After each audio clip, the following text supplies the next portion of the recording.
আল্লাহ সুবহানাহু ওয়া তাআলার ভালোবাসার যে সকল আলামতের কথা নবী আলাইহিস সালামের হাদিসে এসেছে, তার মধ্য থেকে আমরা 4টি আলামতের কথা আজকে উল্লেখ করব ইনশাআল্লাহ বিইذنিল্লাহ।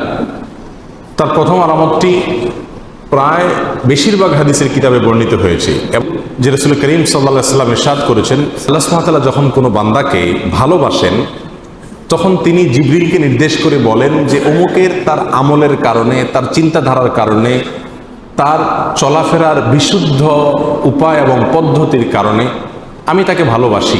আল্লাহ সুবহানাহু ওয়া তাআলা ভালোবাসাকে তখন জানিয়ে দেন, তখন তিনি জিবরিলকে নির্দেশ করেন তুমিও তাকে ভালোবাসো। তখন জিবরিল আসমানে ঘোষণা দেন যে আল্লাহ অমুককে ভালোবেসেছেন, তাই আল্লাহ নির্দেশ করেছেন ভালোবাসার, তোমরাও তাকে ভালোবাসো। আসমানওয়ালারা অর্থাৎ ফেরেশতারা সকলে তার প্রতি ভালোবাসা প্রকাশ করেন।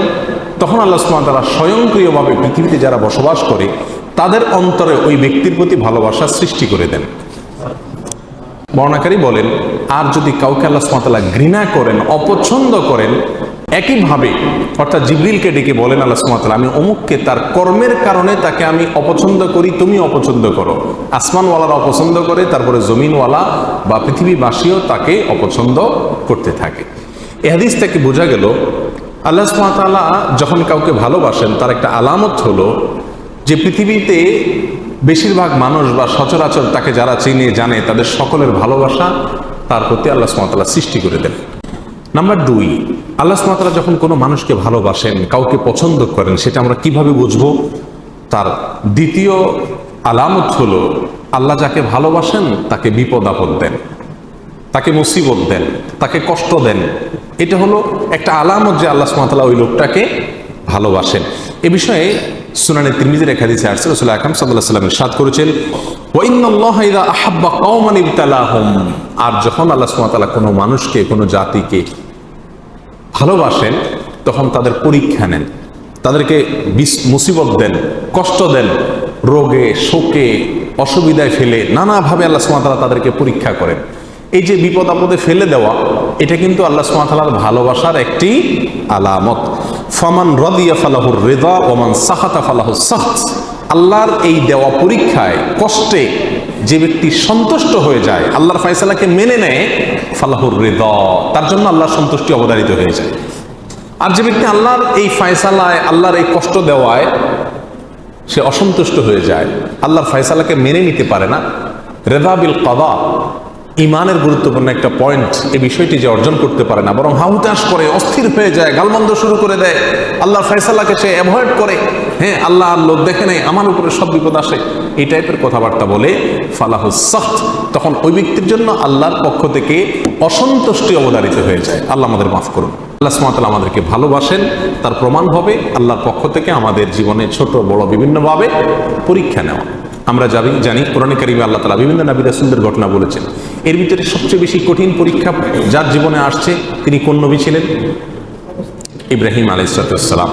ইব্রাহিম আলাইহিস সালাম সম্পর্কে আল্লাহ সুবহানাহু ওয়া তাআলা কোরআনে কারিমে একাধিক জায়গায় বলেছেন কি কি পরীক্ষা নিয়েছেন। ওয়া ইয ইবতালা ইব্রাহিম, যখন আল্লাহ সুবহানাহু ওয়া তাআলা ইব্রাহিমের পরীক্ষা নিয়েছেন, ইব্রাহিমের পরীক্ষা আল্লাহ তাআলা নিয়েছেন। কেন ইব্রাহিমের পরীক্ষা নিয়েছেন? আল্লাহ তো ফেরাউনের পরীক্ষা নেন নাই, আল্লাহ তো বলেন না আল্লাহ নমরুদের পরীক্ষা নিয়েছেন, আল্লাহ এটা বলেন নাই কোরআনে কোথাও যে আল্লাহ আবু জাহালের পরীক্ষা নিয়েছেন, আবু লাহাবের পরীক্ষা নিয়েছেন। তারা তো স্টুডেন্টই না, তারা তো আল্লাহর বান্দাই না, নেককার বান্দাই না, মুমিন বান্দাই না, যার কারণে তাদের পরীক্ষা নেওয়ার প্রশ্ন নাই। যার জীবনে বিপদ আছে, ইমানদার যদি হয়ে থাকে তাহলে বুঝতে হবে সে আল্লাহর কাছে কোনো না কোনো কারণে প্রিয় হয়েছেন, আল্লাহ তাকে পরীক্ষা করছেন, বিধায় অস্থির এবং ব্যাকুল হওয়া যাবে না। আল্লাহ তাআলা আমাদের তৌফিক দান করুন। তাহলে দ্বিতীয় আলামতটি আমরা পেলাম আল্লাহর ভালোবাসা। তৃতীয়, আল্লাহ যখন আমাদের কাউকে ভালোবাসেন তার আলামত কি? এটা বড় জটিল আলামত, বড় কঠিন আলামত। তার আলামত হলো আল্লাহ সুবহানাহু ওয়া তাআলা তাকে দুনিয়া থেকে দূরে সরায় রাখেন, দুনিয়ার সাথে মিশে হাবুডুবু খেয়ে একাকার হয়ে যাওয়া থেকে আল্লাহ তাআলা হেফাজত করেন।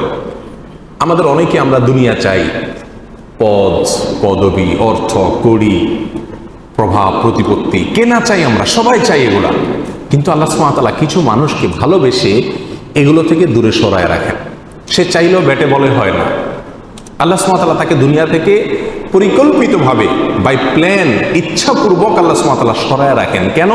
তার জন্য ওই জায়গায় গেলে ক্ষতি হবে।